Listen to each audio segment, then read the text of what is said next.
Bonjour, bienvenue dans Mobility TV. Aujourd'hui, on va parler d'un mariage, un heureux mariage franco-italiano-américain entre le groupe PSA et le groupe FCA. Bonjour Bernard Julien, bonjour. Maître de conférence à Bordeaux, spécialiste de l'automobile. Bonjour à vous Patrick Pellata, ancien numéro 2 de Renault et aujourd'hui consultant automobile. Nous sommes également en ligne avec Olivier Lefebvre. Bonjour. Bonjour. Vous êtes délégué syndical central de Force ouvrière pour le groupe PSA. Et j'ai envie de commencer par vous, Olivier Lefebvre. Est-ce que, tout simplement, vous êtes inquiet de cette union qui arrive entre PSA et le groupe Fiat ? Aujourd'hui, on est entre deux sentiments, de l'inquiétude et puis un peu d'euphorie de voir un groupe aussi important, un mastodonte de l'automobile comme ça se créer. Donc oui, il y a de l'inquiétude en ce qui concerne toutes les incertitudes en fait qui sont liées à ce projet de fusion. On parlera forcément des emplois et puis de l'avenir des sites, que ce soit industriel, R&D et même éventuellement du tertiaire, puisqu'on pourrait imaginer qu'il y aurait des synergies qui se créeraient, je dirais, avec ce rapprochement. Inquiétude que l'on peut comprendre, Bernard Julien ? Effectivement, quand on annonce des synergies, on l'a bien vu, y compris avec Opel, il y a forcément un certain nombre de sources d'économie et qui peuvent être synonymes de réduction des effectifs. Donc on pense qu'effectivement, du côté des ingénieries italiennes, Fiat, qui sont plus ce qu'elles étaient, oui. Mais il y a évidemment... Les usines tournent à 50% chez Fiat ? Après, évidemment, si les usines Fiat ne sont pas chargées avec des produits Fiat et qu'on voulait les conserver, ça pourrait correspondre à un jeu de chaises musicales. Donc on n'en est pas là, mais évidemment, on comprend que les organisations syndicales soient vigilantes sur l'ensemble de ces dimensions, même si pour l'instant un certain nombre d'assurances sont fournies par les directions des deux entreprises distinctes pour l'heure. Patrick Pellata, à une époque, il y a eu une toute petite fusion Renault-Nissan. Comment ça s'est passé ?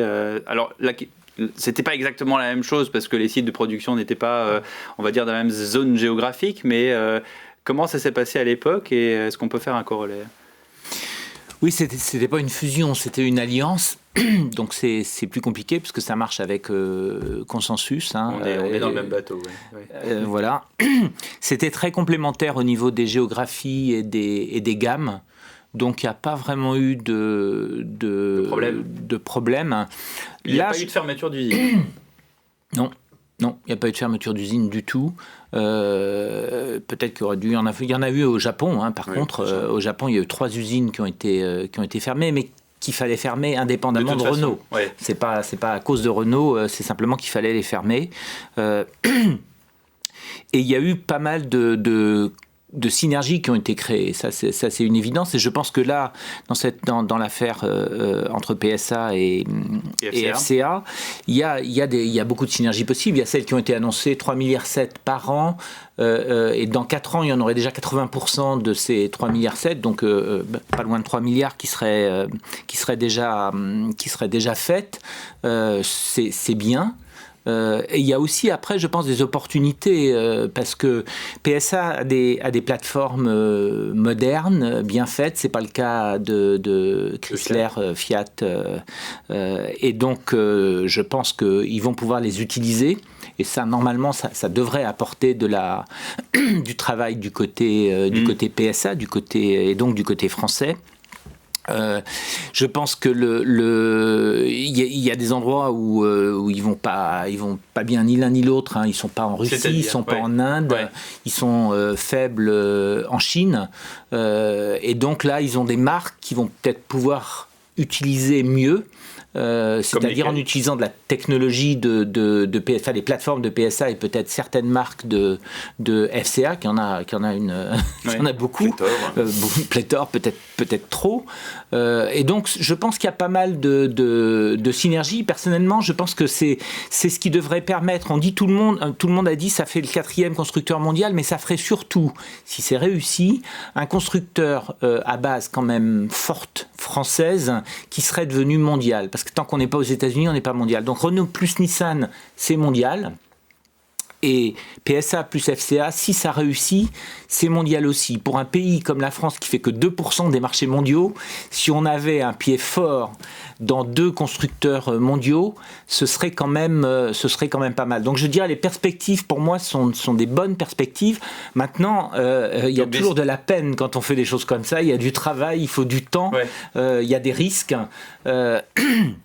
Et de temps en temps, il peut y avoir des coupes, parce que quand on met 2 entreprises ensemble, en général, il y a aussi des coupes, quoi. Je pense qu'il ne faut quand même pas se voiler la face. Hein. S'il y a plateforme commune, si les moteurs sont plutôt des moteurs PSA, il y a par exemple des unités de mécanique italiennes qui sont plus franchement nécessaires. Et de la même manière, comme je l'indiquais, et on l'a bien vu avec Opel, il y a des effectifs en ingénierie qui n'ont plus forcément lieu d'être. Et si on obtient des synergies, même à 4 ans, c'est forcément qu'il y a un certain nombre d'effectifs dont on ne sait pas comment ils seront traités. Oui, donc l'inquiétude est plutôt du côté italien que du côté français. Est-ce que Olivier Lefebvre, vous êtes inquiet pour vos camarades italiens aussi, ou est-ce que vous regardez ce qui se passe surtout dans la situation des usines et des sites français? Alors évidemment, on a cette inquiétude pour les salariés italiens. Après, en effet, on est avant tout un syndicat français, donc on a une ambition de préserver l'industrie française et les emplois qui sont associés. Donc voilà. Maintenant, on sait aussi que depuis maintenant 6 ans, on est dans des plans de compétitivité et des accords que nous signons, nous FO, pour préserver, je dirais, les sites et l'emploi. Donc aujourd'hui, on est toujours sur cet axe-là, même dans le cadre d'une fusion, en effet. Maintenant, je sais que les syndicats italiens accueillent aussi avec un enthousiasme contenu, mais cette fusion entre FCA et PCA, ils connaissent aussi le niveau, je dirais, aujourd'hui d'activité et d'investissement qu'il y a dans les sites de Fiat aujourd'hui en Italie. Voilà. Après, je pense qu'il faut pas négliger le fait que les activités quand même de FCA sont rentables majoritairement aux États-Unis, en Amérique. Et ça vous encourage, ça, Olivier Lefebvre, d'avoir enfin, pour un constructeur français, une fenêtre aux États-Unis. Je ne vais quand même pas rappeler la petite parenthèse qu'il y a eu américaine de Peugeot dans les années 70-80. On est quand même très très loin du compte. Là, on a une porte ouverte grâce à Chrysler. C'est une porte ouverte grâce à Chrysler. Et puis, bon, c'était une ambition de Carlos Tavares de vouloir aller sur le marché américain. Il est rentré par la petite porte avec des systèmes des services de mobilité. C'était un peu sa volonté. Donc là, évidemment, y entrer par la grande porte avec FCA, ce serait un gage de réussite pour le groupe. Après, ce sera pas forcément générateur pour la France et pour les salariés français de quelque chose d'extraordinaire. On en tirerait une consolidation du groupe, mais ça ne générera pas, je dirais, d'emploi direct d'aller s'implanter aux États-Unis. Tiens, on n'y avait pas pensé ça, mais effectivement, cette perspective de l'Eldorado américain pour les salariés de PSA, ça c'est une... Non, moi je pense que même si pour vendre aux États-Unis, il faut quand même majoritairement produire aux États-Unis, mais pas uniquement. Et puis vous avez quand même des composants, vous avez des moteurs.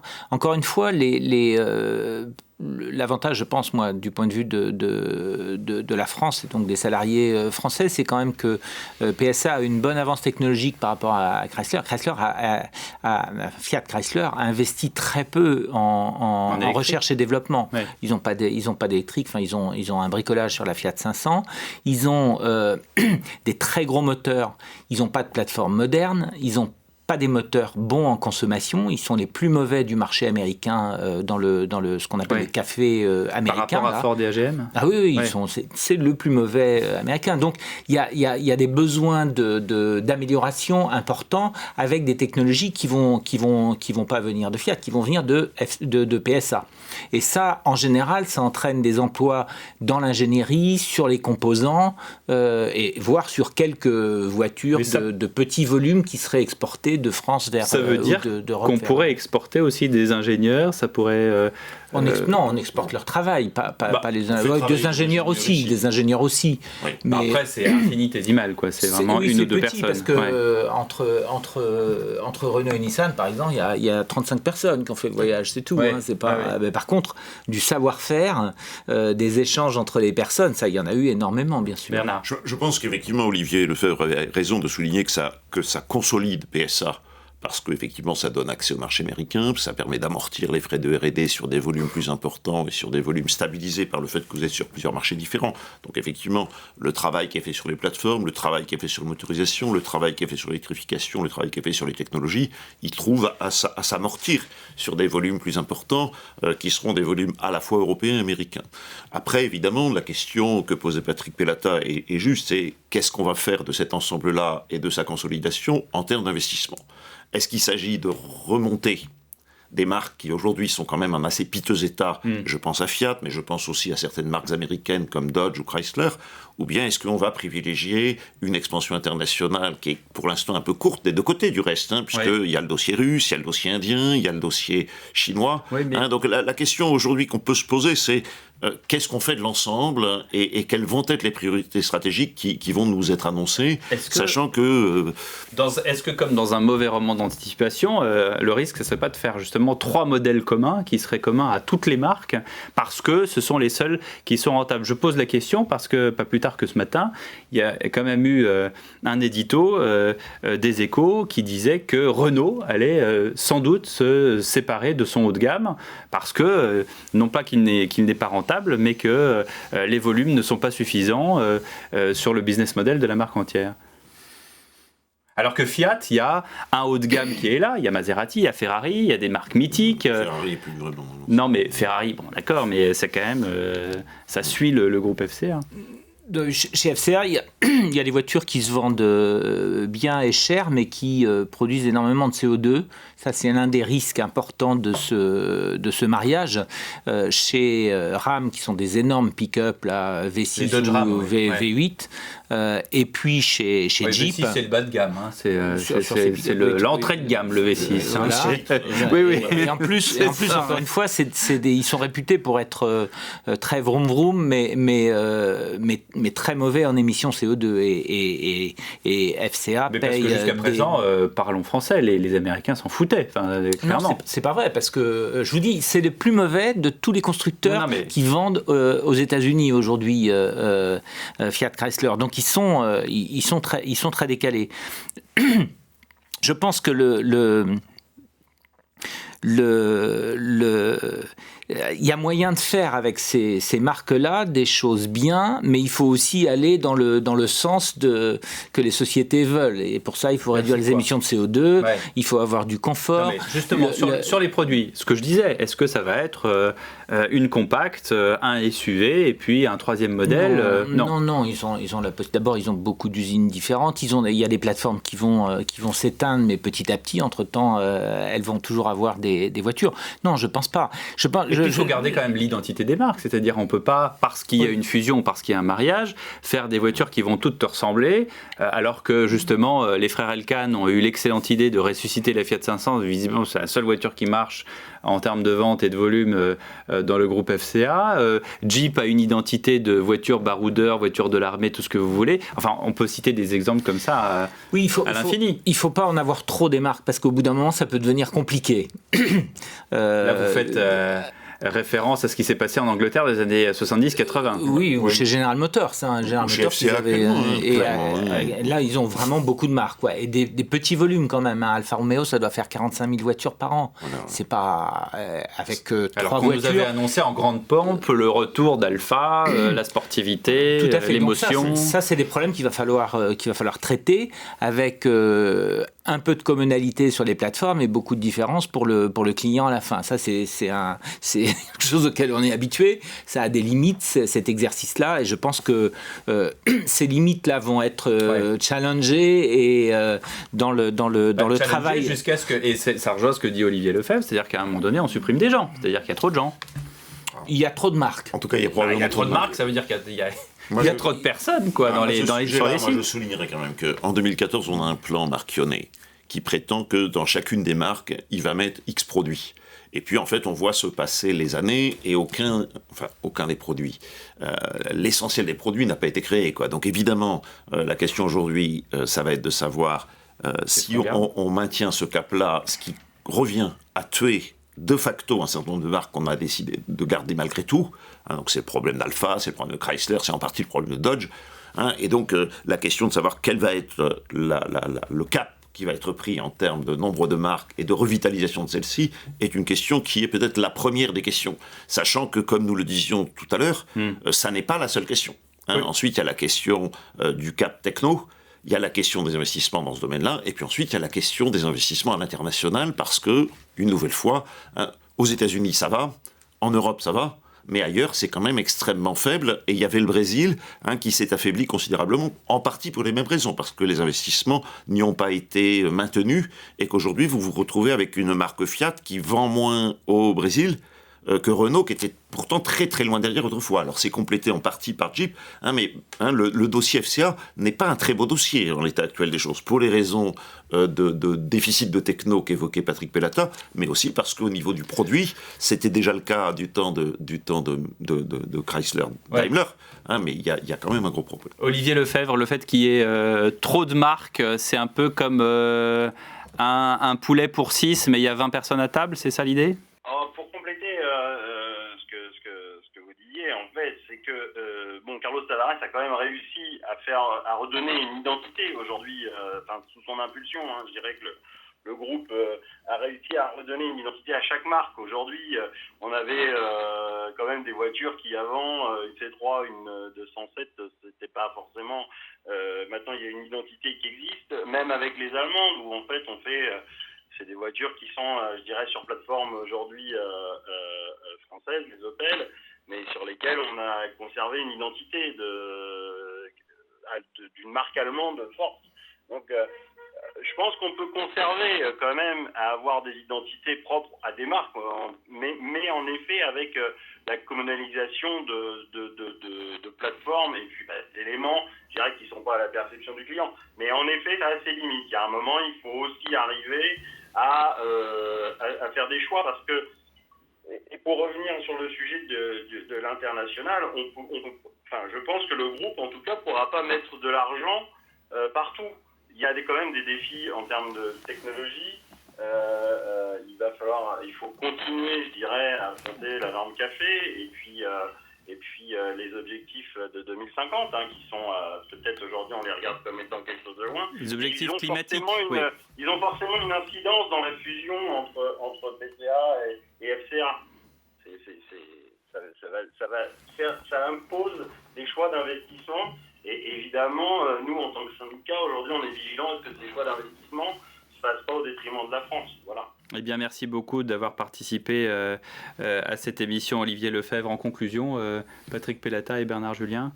Moi, je dirais en conclusion, il y a beaucoup d'opportunités, dont celle de devenir un groupe majeur, mondial, solide, à base franco-italienne. Mais il y a aussi des risques. Il y a le risque que l'essentiel des profits de FCA aujourd'hui, ils sont faits par Dodge, Ram et Jeep. Si les États-Unis, ça finira par arriver un jour, s'occupent de leurs émissions CO2 parce que c'est indispensable, ils auront des problèmes. Si ça arrive vite, ce sera un gros problème pour l'annonce. Si ça arrive dans 3-4 ans, je pense que les plateformes de PSA pourront aider à résoudre ce problème-là.